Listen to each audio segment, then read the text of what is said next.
Herzlich willkommen hier zurück auf dem Gear Reference Kanal. Heute habe ich einen Plattenträger für euch dabei und zwar möchte ich euch heute gerne einen Plattenträger vorstellen, der in Afghanistan gefertigt wurde. Ich sage einfach mal Afghanistan im Ganzen. Es gibt nämlich oder es gab an jedem Stützpunkt, Basis, wie auch immer, Afghanen, die Ware verkauft haben und darunter waren auch natürlich Schneider etc. Und die haben custom-mäßig Ausrüstung produziert. Auch nicht alle, aber wurde auch gemacht.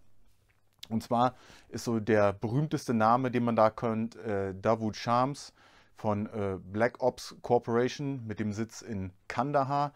Und der hat unter anderem diese Plate Carrier hergestellt.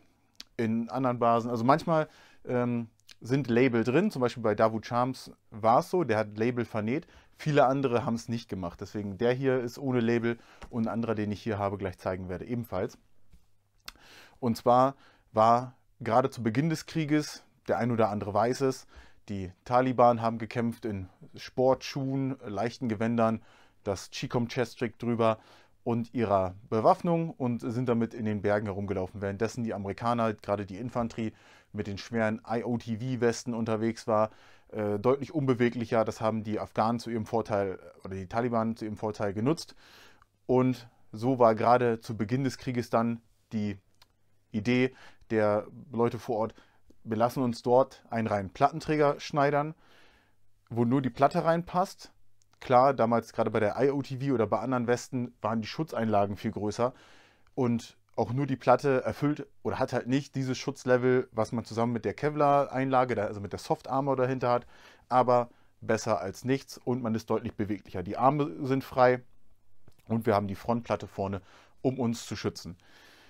Molle-Schlaufen aufgebracht, beziehungsweise das PAL-System halt, um gegebenenfalls nochmal Taschen anzubringen, hat der eine oder andere auch gemacht, oder einfach nur, um eine Weste drüber zu tragen, Chestrick etc. Zu Beginn des Krieges noch viel gesehen bei regulärer Infanterie auch, also nicht so viel, aber schon öfter. Das hört irgendwann auf. Das hat ja auch damit zu tun, dass die Army und die Marines da so ein bisschen strenger sind. Bei Special Forces oder alles, was so spezielleres Ding ist, sieht man die deutlich länger im Einsatz. Aber doch eher so ein Teil des frühen Global War on Terror. Es gibt auch noch das ein oder andere Foto, was nochmal die Nutzung im Irak zeigt, wo sehr wahrscheinlich dann Soldaten, die vorher in Afghanistan waren, diesen Plattenträger wieder mitgenommen haben. Viele andere Firmen sind irgendwann auf den Zug aufgesprungen. Klar gab es reine Plattenträger schon vorher, aber gerade in Afghanistan ist das Ganze ja geprägt durch, dass man irgendwann leichter wurde und diese kleinen Plattenträger und auf den Markt kamen und auch heute noch den Markt dominieren. Alles ist kleiner, kompakter geworden und das hat garantiert auch was hiermit zu tun. An sich ist es wirklich nichts Dolles. Die Größe ungefähr einer SAPI-Platte. Wir haben Schulterpolster. Hier, das ist ziemlich typisch, dieses elastische Gurtband. Das sieht man bei relativ vielen dieser Art. Hier habe ich noch einen in schwarz.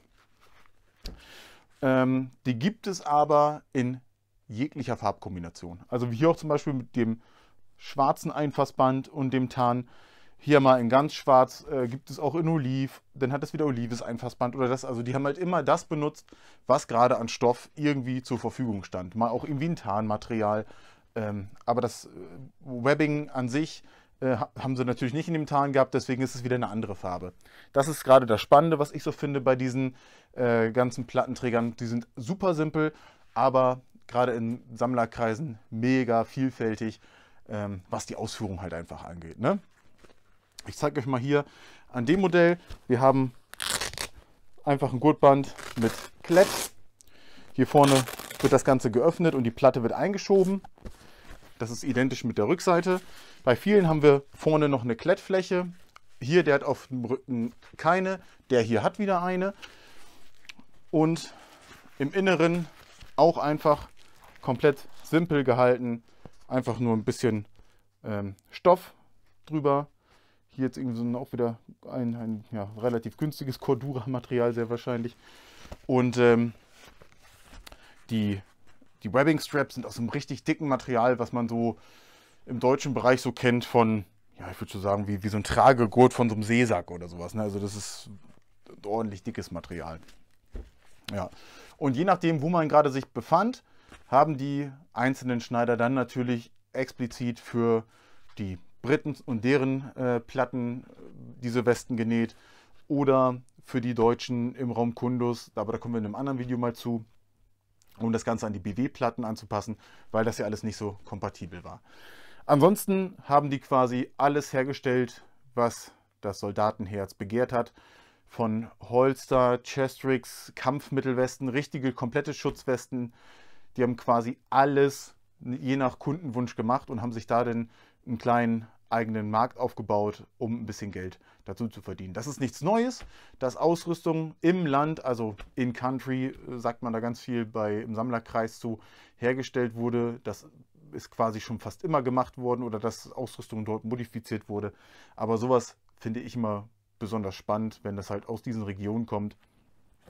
Und ja, weil das halt einfach nicht dieses High-Speed, super Tactical von den ganz großen Firmen ist, sondern meistens super simpel, oftmals irgendwas kopiert, aber interessante Stücke einfach, die aus dieser Epoche halt eben stammen.